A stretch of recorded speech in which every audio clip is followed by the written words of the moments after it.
Welcome to Gowri's கறி corner. நாம் இன்னைக்கு பார்க்க போகிற ரெசிபி சில்லி பன்னீர் ஃப்ரைட் ரைஸ்.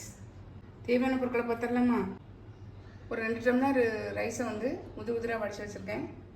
ஒரு மீடியம் சைஸ் வெங்காயம், பெரிய வெங்காயம்னே சொல்லலாம், அதை வந்து நீல வாக்கில் கட் பண்ணி வச்சுருக்கேன். 200 கிராம் பன்னீர் வந்து சின்னதாக கட் பண்ணி வச்சுருக்கேன்.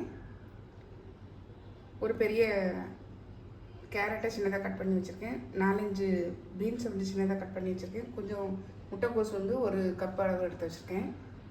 குடமிளகா அதே மாதிரி ஒரு மீடியம் சைஸ் குடமிளகாவை நீல வாக்கில் கட் பண்ணி வச்சுருக்கேன். ஒரு 10 காஷ்மீரி மிளகாய் சுடு தண்ணியில் ஊற வச்சுருக்கேன். இதை பேஸ்ட்டாக அரைச்சிட்டு வந்து நம்ம பார்த்துடலாம். மிக்ஸி ஜார் எடுத்துருக்கேன். சுடு தண்ணியில் ஊற வச்சுருக்க இந்த மிளகாவை இதில் சேர்த்துடலாம். கொஞ்சமாக தண்ணி விட்டு பேஸ்ட்டாக அரைச்சிட்டு வந்து காட்டுறேன். நல்லா அரைச்சிட்டே பாருங்கள், பேஸ்ட்டாக இருக்கட்டும். அடுப்பில் தோசைக்கல் போட்டு எண்ணெய் ஊற்றிருக்கேன். இதை வந்து பன்னீரை வந்து பொரிச்சு எடுத்துடலாம். இதுலேயே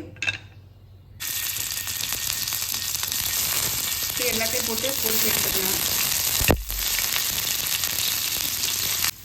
நல்லா கொஞ்சம் பொரிஞ்சிச்சு பாருங்கள். நம்ம இப்போ இது எல்லாத்தையும் எடுத்துடலாம். இப்போ அடுத்த சட்டையும் அதே மாதிரி பொரிச்சு எடுத்துடலாம். அடுப்பில் பேன் வச்சு எண்ணெய் விட்டுருக்கேன். இப்போ இதில் வந்து வெங்காயம் சேர்த்துடலாம். நீல வாக்கில் வெட்டின வெங்காயத்தை சேர்த்துடலாம். கொஞ்சம் வதங்கட்டும். இதில் வந்து இஞ்சி பூண்டு விழுது சேர்த்துடலாம். நீங்கள் இப்போ பூண்டை வந்து நறுக்கி கூட சேர்த்துக்கலாம். இது நம்ம விருப்பம் தான்.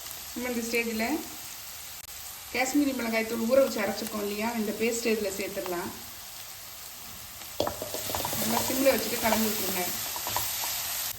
ஓரளவு பச்சை வாசனைலாம் போயிடுச்சு பாருங்கள். நம்ம இந்த ஸ்டேஜில் கோஸ், கேரட் எல்லாம் காய்கறியுமே இதில் சேர்த்துடலாம். சேர்த்துட்டு ஒரு கலர் கலரி விட்டுடலாம். இதெல்லாமே வந்து 70% வந்து வெந்தால் போதும். அது மாதிரி பீன்ஸ் எல்லாத்தையும் வந்து நல்லா மிக்ஸ் பண்ணி விட்டுடலாம். இதுக்கு தேவையான உப்பு சேர்த்துடலாம். சாதத்தில் உப்பு போடல, அதனால அதுக்கு சேர்த்து நான் இதில் சேர்த்துட்றேன். நல்லா மிக்ஸ் பண்ணி விட்டுறேன். காய்கறி கொஞ்சம் வெந்த உடனே நம்ம சாதத்தை கலந்துடலாம். ஒரு ஸ்பூன் அளவு சோயா சாஸ் விடுறேன். நல்லா மிக்ஸ் பண்ணி விட்டுடலாம். இப்போ சாதத்தை கலந்துடலாம். உதிராக வடித்து வச்சுருக்க சாதத்தை இதை கலந்துடலாம்.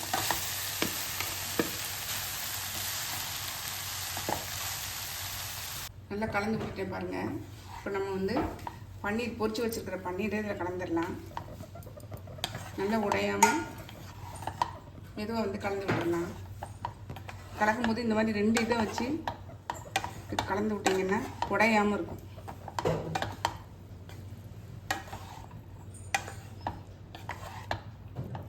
அவ்வளோதாங்க. இதில் லைட்டாக பெப்பர் கலந்து நம்ம ஆஃப் பண்ணிடலாம். பெப்பர் தூள் வந்து லைட்டாக கலந்துடுறேன். ஒரு 1/4 டீஸ்பூன் அளவு கலந்தால் கூட போதும். காரம் ஏற்கனவே நம்ம நிறைய போட்டிருக்கோம், அதனால ஒரு ஜென்டில் மிக்ஸ் கொடுத்துட்டு நம்ம வந்து இதை ஆஃப் பண்ணிடலாம். அவ்வளோதாங்க. நம்மளுடைய சில்லி பன்னீர் ஃப்ரைட் ரைஸ் பாருங்கள், செம்ம சூப்பராக ரெடி ஆயிடுச்சு. கண்டிப்பாக ட்ரை பண்ணி பாருங்கள். டேஸ்டியாக இருக்குங்க. ட்ரை பண்ணி பார்த்து கமெண்ட்டில் சொல்லுங்கள். லைக் பண்ணுங்கள், ஷேர் பண்ணுங்கள், சப்ஸ்கிரைப் பண்ணுங்கள். பக்கத்தில் உள்ள பெல் ஐக்கானை கிளிக் பண்ணுங்கள். நாளைக்கு வேறு ஒரு ரெசிபியில் உங்களை சந்திக்கிறேன். பை. தேங்க்யூ.